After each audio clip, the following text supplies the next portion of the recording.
Sport Business. Global Sports Intelligence. Hello and welcome to the Sport Business Podcast, getting you up to speed with the stories powering the global sports industry. I'm Catherine Davies, your podcast host, and this week, Matthew Williams and Jonathan Rest will be with me to discuss a major new development in India, where the government has banned all money-based online games, including pay-to-play fantasy games like Dream 11. We'll talk about the considerable impact that is likely to have on sponsorship, not just in the Indian sports ecosystem, but further afield. We'll then move on to something completely different. When hockey met football at the San Siro Stadium in Milan last week, during their first stop in the content collaboration partnership between the NHL and Italy's Lega Serie. We'll also look at next week's NFL YouTube worldwide exclusive alongside another major YouTube development in Brazil, and whether World Cup champions Argentina will no longer have their FIFA World Cup matches next year broadcast on state TV for the first time in 52 years. All this and more coming to this week's Sport Business Podcast. To our listeners, don't forget to leave us your feedback and a review on the Apple Podcasts and Spotify platforms. Let us know if you like what you're hearing and what you'd like to know more about. And now, moving straight into the first topic for today, I'm here with Matthew Williams, our Sport Business sponsorship reporter, and Jonathan Rest, our global news reporter, to talk about sponsorship, cricket, and gambling. Welcome to the podcast, you two. Thanks, Catherine. Hi, Catherine. Now, Matthew, you know the Indian sponsorship and cricket market very well, and you're going to bring us up to speed with a major new development in that the Indian government passed its promotion and regulation of online gaming bill last week, effectively banning real money-based online games. And as a result, Dream 11, the Indian gaming unicorn, has pulled out of its front-of-shirt sponsorship with the BCCI, the Indian Cricket Board, just 2 weeks before the Asia Cup in Dubai, as well as other sponsorships in other sports beyond cricket, and not just in the subcontinent, but elsewhere in the world. So what is the context, Matthew, behind the end of Dream 11's front-of-shirt deal with the BCCI? Yeah, well, as you say, it all began with recent government action. If we'd been having this conversation even a few weeks ago, we'd have been talking about a real money games industry in India that was booming. It had around 400 startups in the space, generating nearly 2.3 billion US dollars reportedly in annual taxes, supported more than 200,000 jobs. But the industry took a huge hit with the bill that was passed by the government that has, as you say, banned all forms of money-based online games and their promotion. So Dream 11's by far the most prominent player in the space, a Mumbai-based brand valued at 8 billion US dollars, or certainly was. As of this week, though, it's the heart of its operations taking a major blow. And as you referred to, it's ultimately terminated its front-of-shirt sponsorship with the BCCI, which, as per the Sport Business Sponsorship Deals Tracker, was worth in the region of 14.5 million US dollars per year. Obviously, the deal itself would have been agreed in rupees, but that's a conversion of that figure. Dream 11 did actually avoid any penalties on the termination of its contract, so that was maybe one silver lining for the brand, even though it's obviously experiencing significant turmoil at the moment. But they'd actually baked in a clause in the contract allowing the termination of the deal without penalties in the event of government policy impacting its core businesses. So that does suggest some foresight around this eventuality, but it is a bit of a disaster for Dream 11 and elements of the Indian sports industry and beyond. Well, in our global cricket report that we released in June, we wrote extensively about fantasy gaming in India with relation to cricket. And the sector had been projected to hit revenues of the equivalent exchange was about 3.6 billion by 2029. And that's all changing now. But how important is fantasy gaming as a sponsorship category to cricket? Hugely. So Dream 11, as we referred to, front-of-shirt sponsor of the Indian cricket team, also had 5 IPL team front-of-shirt sponsorships. We understand that it's likely all of these will be terminated as well, although no official announcement has been made as yet. Even Dream 11's nearest competitor, My 11 Circle, was a central sponsor of the IPL, which is obviously the BCCI Board of Control for Cricket in India. It's its flagship property, the world's biggest T20 franchise league. Across the deals mentioned there, again, Sport Business Sponsorship research has shown that those deals alone are worth north of 30 million per year annually in sponsorship revenue. So that really quantifies the scale of the hit the sponsorship industry's taken in India. The impact's also going to be felt beyond India. Dream 11 has cultivated a presence in cricket around the world, particularly targeting T20 franchise leagues, deals with the likes of Australia's Bid Bash, the Caribbean Premier League, even the England and Wales Cricket Board's The 100. It has deals with all of these properties and is also title sponsor of New Zealand's Super Smash League. So perhaps New Zealand cricket could be most significantly impacted out of the ones just mentioned there. In the case of the Bid Bash and the 100, the deals Dream 11 has are fairly low tier, so probably won't have a material impact on the financial health of those competitions. I do know that they have been involved in sponsorship with other sports lower down the chain, like kabaddi and hockey in India, and perhaps elsewhere. You'd know more about that. But is that where the impact is going to be most keenly felt in lower down the chain? Yeah, I think as we move down the chain, whether it be cricket or, like you say, those tier 2 sports in India, that's where this could have long-term consequences, really. Local cricket leagues, such as sort of the regional T20 cricket leagues in India, that were relatively healthy financially in recent times, but they were really reliant on these gaming and ad revenues for that, these online fantasy gaming platforms that were aligning with these leagues, throwing their financial backing behind them. That's going to disappear as things stand. Tier 2 sports like kabaddi, like you mentioned as well, are going to experience similar hits. So yeah, it's lower down the pyramid really where this is going to be most keenly felt. You feel that, there's always going to be interest in the BCCI's front of shirt rights for the Indian national team, IPL central deals, even IPL team front of shirts. Maybe they won't be able to command the premium that was paid by the fantasy gaming industry, but they're not going to struggle for suitors for those roles. But down the pyramid, they may just not be able to fill them out at anything close to the same numbers. Yeah, I wanted to come in on that, Matthew. Obviously, you mentioned, for some of these cricket boards, it's for the commercial department, it's a real pain this has happened, but it's not the end of the world, right? They'll be able to fill these spots if required, albeit perhaps at a lower cost than they would like. I wanted to ask you, though, about the European Cricket League network, because they are, for those that have watched it, who run the European Cricket League, they are financially dependent on Dream 11, right? What's going to be the issue there, if you can bring us up to speed on that? Yeah, massively. So European Cricket Network, which has kind of been an interesting property for those who've followed it over the last couple of years, it's developed kind of perhaps even risen above its station, some might say, and has flourished in some ways. But Dream 11 was its largest partner. It was heavily reliant on the brand for financial support. And at the time of speaking, ECN has suspended all competitions. It had multiple competitions that it runs on an annual basis, and all are paused for the moment whilst they seek some financial backing from another source. So that sort of underlines the importance of Dream 11 and the fantasy gaming industry to a property like that. It could ultimately spell the end if an alternative revenue source isn't found. The one thing that I'm interested to hear from you, Matthew, is the fantasy gaming sector can no longer sponsor sports in India.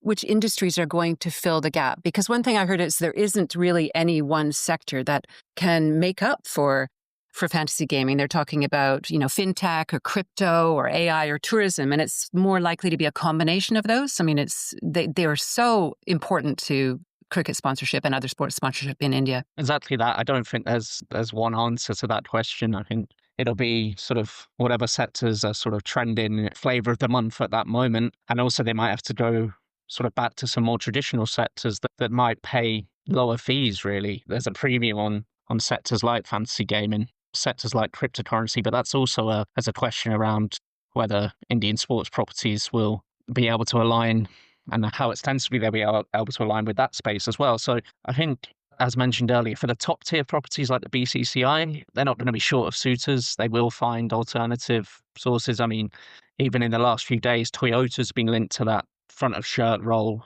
for the Indian national team. But yeah, lower down the chain, there's going to be a bit of a scramble on now. It's going to be a buyer's market, really. And we could see some more sort of traditional sponsors coming back in, but at lower fees, you'd imagine. Well, looking at the BCCI, it's not the first time that they've had problems with their front of shirt sponsorship. I think it's called colloquially the Jersey Jinx. quite a few of their sponsors have either fallen into insolvency or have had legal problems and so forth. What's the story about that? Can you tell us a bit more about that? Yeah, the Jersey Jinx was a thing where actually when Dream 11 was announced, there was talk that that deal would bring stability and sort of end the Jersey Jinx. That take has not aged well. In fact, obviously, it's just continued. So yeah, the previous deal was with online education platform Byju's, an Indian brand that, again, that deal was curtailed early due to financial problems from the brand side. Byju's itself had replaced Oppo, the Chinese smartphone maker. That Oppo deal only lasted for 2 years, having originally been slated to run for 5. That's the sort of recent history of the Indian cricket team's shirt sponsorship, which is remarkable, really. Obviously, the Indian national team in cricket is the biggest draw, really. It's the biggest commercial draw, incredibly strong asset for the BCCI to sell, but it's had this sort of troubled or unstable recent past. So they'll probably be looking very carefully at who they select next, because they will want to end that jinx now. And that's why they may not rush into a deal for the Asia Cup. No doubt they'll have had offers come in the last few days, brands wanting to talk to them. The Asia Cup starts in September.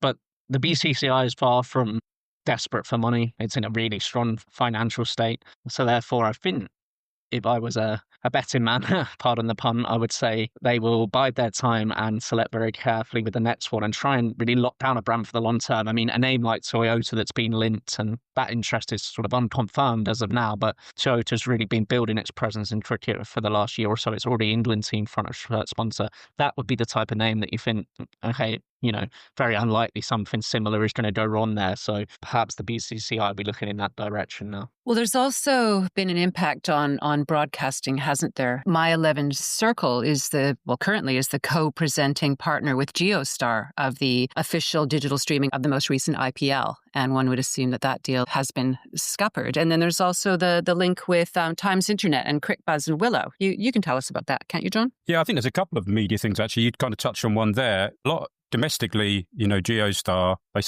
these media companies spend an absolute fortune on cricket rights, as you can imagine, and they like to try and get that money back through advertising. Now, that advertising revenue is taking a hit because there's not going to be any gaming-related ads, and that has been a big driver of the ad revenue. So there's that side of it, and then there's also the kind of a wider picture of what Dream Sports has done in North America, Catherine, as you know well, with Willow TV and CricBuzz, the website. They're both owned by Times Internet. Now, back in May, kind of a surprise deal, really. Dream Sports invested $50 million into Willow TV and CricBuzz, with the aim really of what they called it, hate to use this term, supercharge the global cricket fan experiences. Now, that was going to be through interactive streams, commerce integrations, AI personalization. Now, we don't know what the impact of what Matthew has talked about will be on this particular deal. We talked at length now about where there is going to be a shortfall in the market, and this is perhaps kind of a much smaller part of the business. But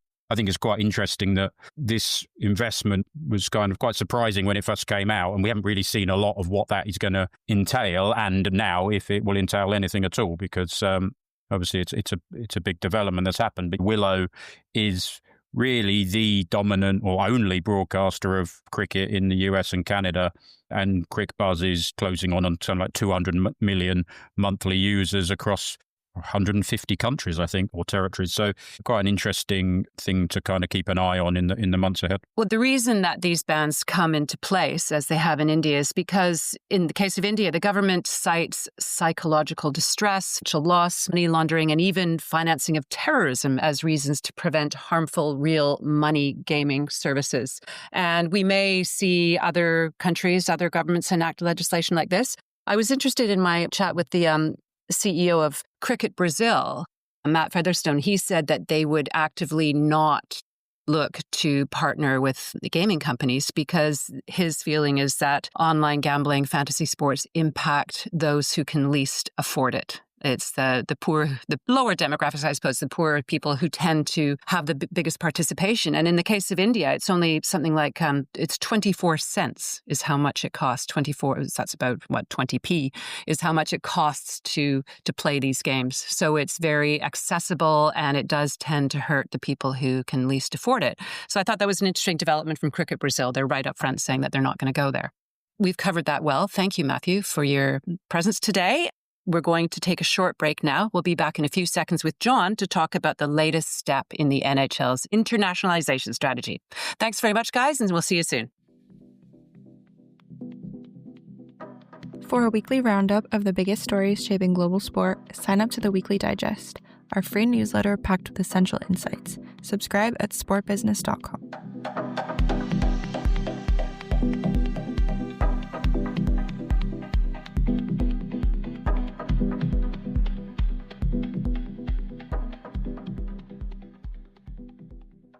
Welcome back to the Sport Business Podcast, bringing you the latest sport business industry news.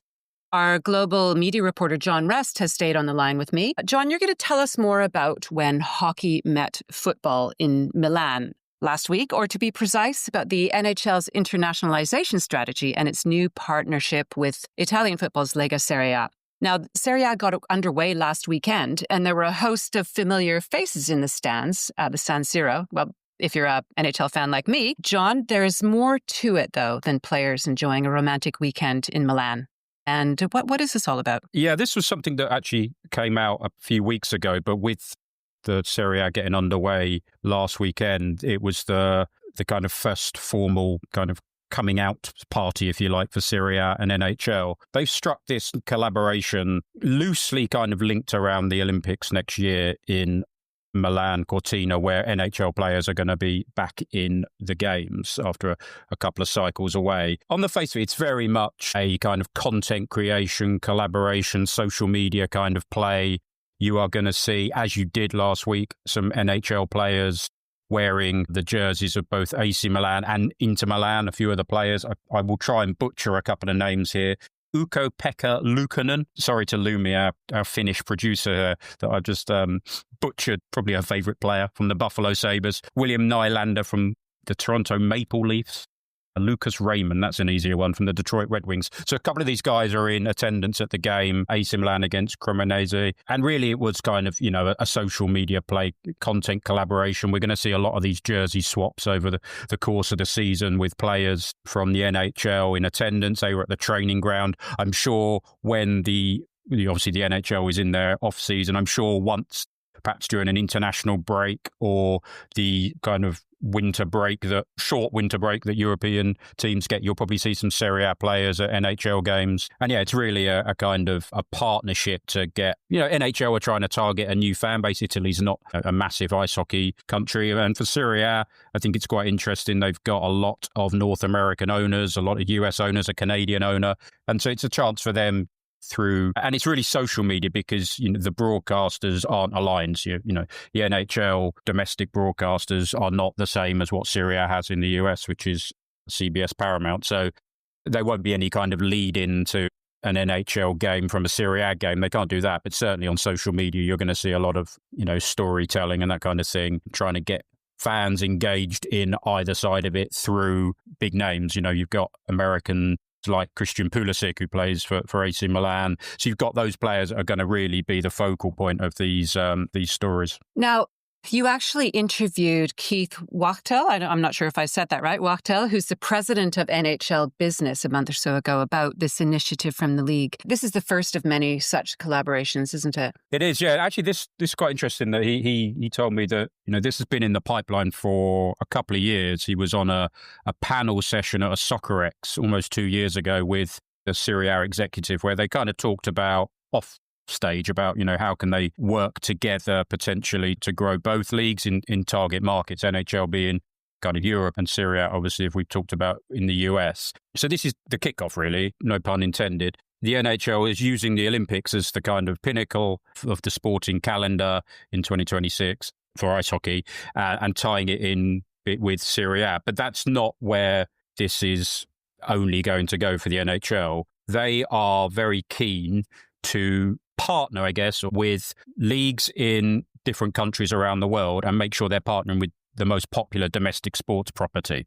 So you can expect, we just talked about the IPL there, you can expect the NHL, they're not going to go to India and try and sell their rights and do a big NHL or look at ice hockey. That's not ever going to work. But what they could do is partner with the BCCI on a similar kind of level, content creation, collaboration, You might see an NHL player in an IPL team shirt, that kind of thing. So they're going to look at them. They'll look at the AFL in Australia. So really, that's their plan. They'll go where the big market sports are. So yes, they might do it with the Bundesliga, they might do it with La Liga, but that's not going to work perhaps in Australia. So they'll go with the AFL. In India, they'll go with the BCCI. And it's more about, I think the quote was, they want to use marketing power and the personalities in sport that fans gravitate to the most. So you can see just with that kind of quote from Keith about where they are looking to have those conversations. Yeah, and I think doing what they've done in San Siro with the Winter Olympics coming up in Milan, I mean, that's enormously important in the context of NHL players coming back to the Winter Olympics for the first time since 2014.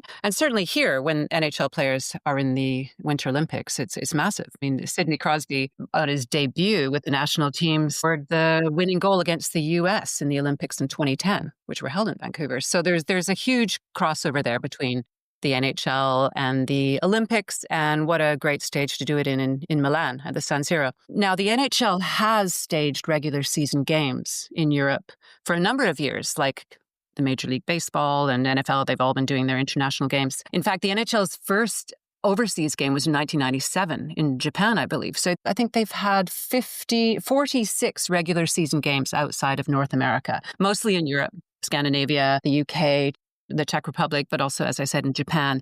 So how is this new collaboration, how is it different from just staging regular season games? Is there something that you can point out about that? Yeah, as you say, they have done this before, their global series, as they call it. I think they've branded it as a global series since 2018. You mentioned some of the cities there, but they've tended to be really big ice hockey markets. You mentioned the Nordics, Czech Republic. I think they've done one in Munich as well. There was an event a year ago, I believe it was, where Gary Bettman, the NHL commissioner, reiterated the importance of international. He said it's something that we're focused on now more than ever, and we're going to have this bigger international presence. That obviously does come from having games on European or Asian soil, as you mentioned with Japan, but it kind of goes a bit beyond that. It can't just be the odd game here and there. And then, the ice hockey calendar is so huge. It needs to be a bit more kind of permanent than that. And you mentioned coming back to the Olympics, I think is going to be really important. There was, not having them there for 2 Olympics does not help the IOC, certainly, when, with ice hockey being a big ticket. And it doesn't help the NHL's kind of international appeal if you're not seeing these players. But they have done more. I mean, you'll know more about, was it the face-off or the 4-team face-off that was held? They've got the NHL are bringing back the World Cup as well. So there's certainly a move to bring back international competition. But interestingly, what they've done from their rights holder perspective is kind of continue over the last few years to tweak the scheduling and expand the number of games that can be broadcast in primetime Europe.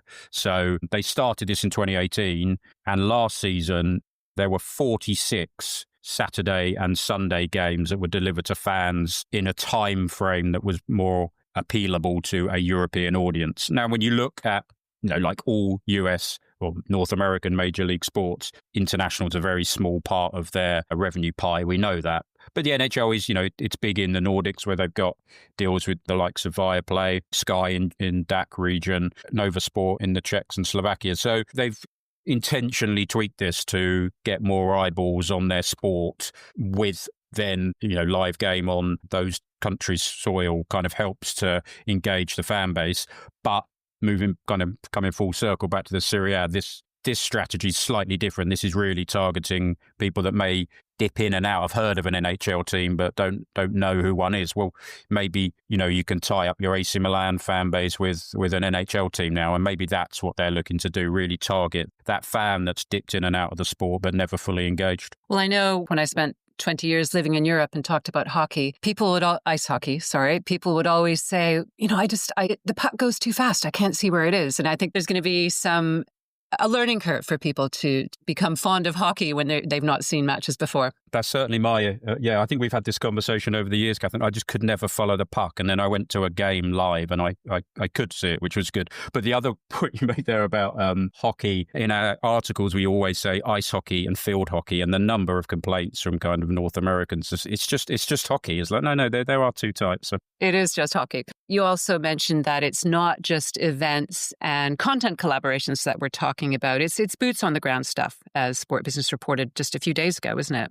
Yeah, that's it. Actually, this is a story that we broke back at the end of last year, that the NHL was was opening an office basically in Zurich, and they were looking for a very senior broadcast sales guy to run that, not just from a media sales point of view, but also relationships with prospective broadcasters, current broadcasters.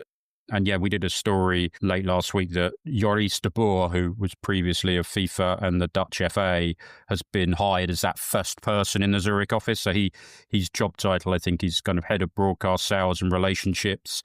His role really, as I say, will be to get out there and grow the footprint of the NHL on the ground, rather than just doing these things from New York. The NHL works with IMG. That's their long-standing agent for rights sales internationally outside of the Nordics, where they do it direct just because of the strength of that market. But quite an interesting role. I understand there's only going to be kind of a handful of people in that Zurich office once it really gets operational. He is the first hire, Joris.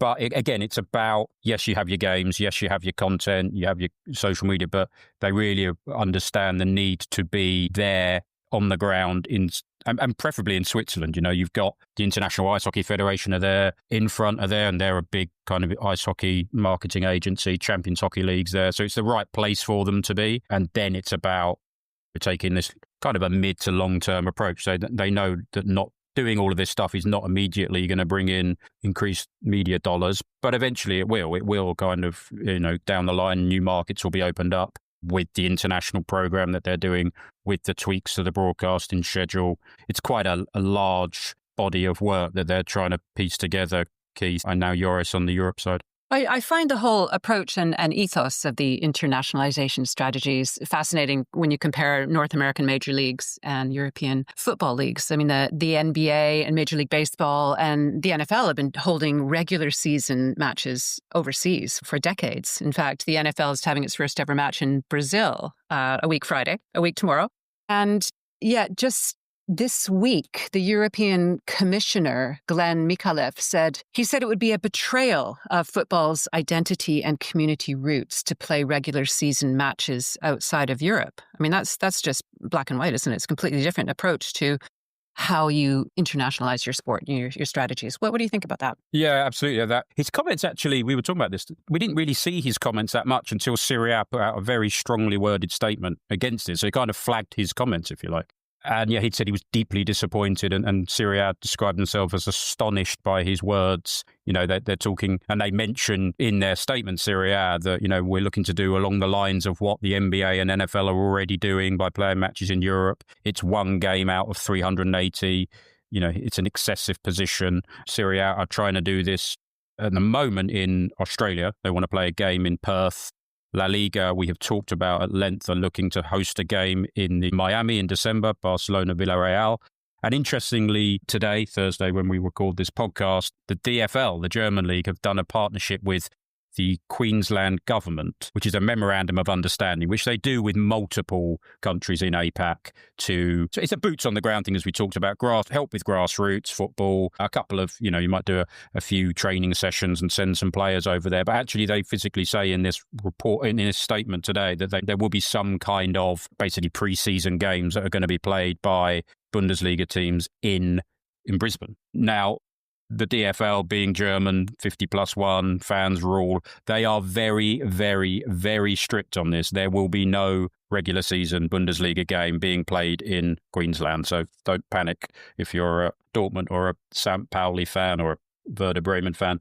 But it's the way that they understand the need to do this, to market themselves more, because the NBA are here, MLB are here, as you say. They want to be there as well. They want to be where the fans are. But certainly from Bundesliga's point of view, it won't be live matches, but it will be some kind of, I think they can envision maybe a Bundesliga summer series in the Australian winter, a bit like what we have with the Premier League summer series in the US. the DFL, I think, will probably look to do the same in North America as well. They have that relevant partnership long term. The plan there is certainly to have some kind of exhibition matches in the European pre-season. So Mr. Mikalev's comments, I think, are going to fall on deaf ears, because just like the regulation now, go onto sportbusiness.com and read the stories around that. We've done many of them. I won't kind of bore the listener now, but the regulation that is set in stone makes FIFA, FIFA basically now has okay these deals once they're agreed by the local federations in the country where the teams are moving from and the country where the teams want to play these games in. And UEFA and FIFA kind of almost hamstrung in what they can do because of the previous legal ruling. So you're going to see a lot more of this. You'll probably see some more complaints. The Premier League aren't doing it. Richard Masters has come out and said it's not on his agenda right now. Financially, they're in a position where they probably don't need to. But Serie, those playing catch-up, are going to want to do this more and more. So I think you're going to see Como against Napoli in the Moon maybe one day. Well, we mustn't forget also that the FAs have benefited from playing their Super Cups. The Spanish Supercopa has been played in Saudi Arabia for, I think it's, the contract is likely to be extended right through to 2034 for the Supercopa final to be played in Riyadh. And apparently it generates as much as 40 million euros per event for the Spanish Federation.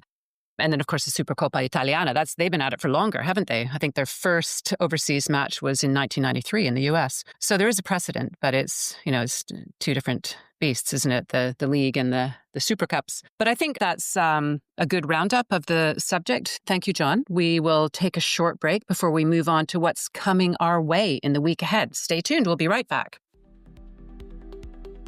Enjoying the conversation? Follow the Sport Business Podcast and turn on notifications so you never miss an episode. And if you're finding it valuable, leave us a rating and a review to help others discover the show.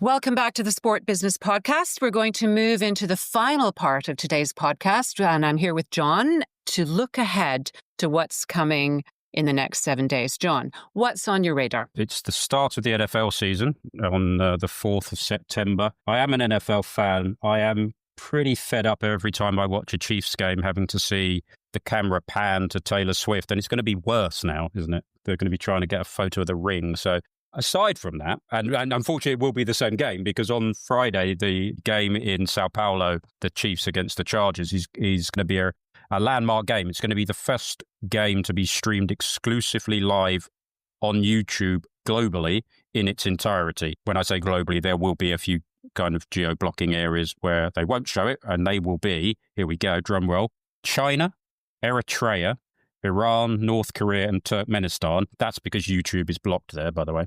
But then for geo-blocking, there's issues in Canada as well, where there'll be no access to the game just because of the way the rights are sold. But yeah, it's going to be interesting to see what the numbers are on that. YouTube, obviously, the NFL have been kind of very clever as one of probably the cleverest and the top tier sports properties of moving their matches around. We've had Netflix games at Christmas. We've had the Amazon games exclusively. So yeah, it'd be interesting to see what numbers that they get from that game and how that forms their kind of NFL future. Obviously, they have the Sunday ticket package in the US, but what's their global interest in the NFL? Well, another aspect of that is development that's happening in Brazil with YouTube. And the day before this exclusive YouTube match on September 5th, the day before, Globo is going to be launching its own YouTube channel in an attempt to catch up with market disruptor Cazé TV. And this new channel is called GETV. We'll be writing about that next week. But they're going to be launching with a live coverage of Brazil World Cup qualifier against Chile, which is interesting because Chile is in last place and has essentially been eliminated from contention. But in any case, what's key here is that this GETV YouTube channel of Globo is going to have at least one NFL match per week on its YouTube channel with its influencer team doing their thing. That's because the NFL has just signed a big new deal with Globo for the first time. So that's a very interesting development to see how Globo is trying to ride the wave of YouTube popularity in Brazil, and it's using the NFL to do that. Interesting, yeah. I think that's really interesting how that's going to play out. And I think that Brazil deal was interesting as well, isn't it, with kind of ESPN, obviously the long-term player as well. So again, it's a sign of the NFL, and they've done it in the UK. They've just done a deal with Channel 5. We think they're going to renew the Sky deal. It's just about how they broaden the number of people that are watching it. So you're still getting the revenues coming in, but you're also broadening your reach as well with a more free-to-air view. Well, Brazil is a very interesting test case for this, because I was looking up the most watched YouTube video, live broadcasts on YouTube in Brazil of all time. And the top 22 live YouTube videos ever in Brazil are for Cazé TV for live football. And I can't remember what the 23rd is. I think it's something from Flu TV, the channel of Fluminense. So it's still football. Whereas in other countries, the top 10 are populated by soap operas and gaming and all that. It looks like this NFL match on Globo will go some way, along with this other content, to helping it make an impact on YouTube. And so I think a lot of people will be looking to Brazil, as they have with the eruption of Cazé and the success of Cazé TV. Now, continuing on to South America, another development that has interested me is in Argentina, where the president of Argentina came out and said that next year's World Cup will not be on state broadcaster TV Pública. And that's for the first time in 52 years, if that's the case. So there's been a big hue and cry about that, because the state broadcaster covers the whole country and the other commercial channels don't reach the whole country. Javier Milei, the president, said it's an economic decision, not a political one. But they are the world champions. Argentina are the reigning world champions. And if half the country can't see it, that's a bit of an issue, isn't it? Isn't that a normal politician thing to do, to take kind of popular sport off TV? We keep getting in the UK, whoever's in opposition, or even, the third party in opposition, if you like, always demanding in Parliament, or we should have, live Premier League games on BBC or ITV, just as a kind of populist kind of call. And he's gone the other way and just shut it down completely, which I quite respect. Well, I think he's taken a look at the numbers, and they need to restructure the state broadcaster, and also the rights fee alone, not counting, what they'd have to pay for bringing in the signal and providing studio shows and all that. It's at least $7 million. And there's no way, I understand from speaking to people in Argentina, there's no way that they could recoup that from the advertising market. So it seems like a sensible economic decision. I don't know if it'll make them any more popular or less. We'll find out. What else do you have, John? Any other business? Yeah, moving from the glamour of Sao Paulo and Buenos Aires to Grimsby. I've got to give a Grimsby town a shout out. You do. Frank Dunn can turn his volume down now as we talk about Manchester United. We've often talked in this Any Other Business section about kind of niche and weird sponsorship deals, and a lot of them kind of get some good airtime online, but then you never actually see the sponsor and that kind of thing. But the long penalty shootout yesterday and the way the camera now films penalty shootouts from the players on the halfway line, gave Winner Chicken Dinner more publicity than I think they've ever had. Now, I didn't even know what Winner Chicken Dinner was. I know where it comes from, and I'll ask you in a minute, Catherine, if you know where the saying originated from. But it's a Grimsby-based firm that basically does online competitions. You can win anything from a kind of plastic toy to a car, and they're the back of shirt sponsor for 25-26 season. But yeah, they got so much exposure last night that I wonder what their website traffic has been like this morning. But do you know where the saying comes from? Winner Chicken Dinner? Am I supposed to? I have no idea. No, I didn't. I had to look it up because it's something you hear of. Apparently it originated from Las Vegas casinos, and in the 70s it was $2 for chicken dinner in the casinos, and that was the minimum bet you could put on. So when you won, you will win a chicken dinner if you won on a game of craps. So there we are, bit of history for you. You learn something new every day.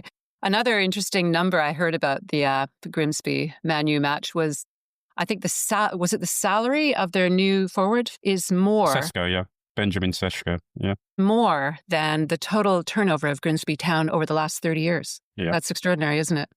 Indeed. If that's true. Yeah. Gosh. So there we are. So winner chicken dinner. Well done. Well, good insights there. Thank you, John.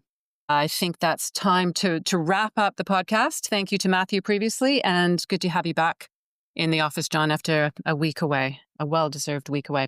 We'll be back next week with more industry news. And if you want to know more about today's stories or any of our other reports and analyses, and especially if you're looking for the world's largest collection of accurate rights fees across media and sponsorship, you can take a look at subscription options on our website or get in touch with us via email at info@sportbusiness.com.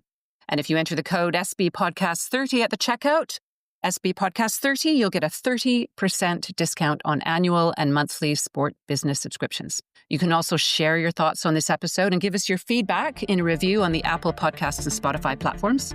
And watch for our weekly LinkedIn posts promoting the podcast, where you can, of course, also leave a comment. Thank you all for tuning in, for reading, and for subscribing. I'm Catherine Davies, and we'll be back again next week with the Sport Business Podcast.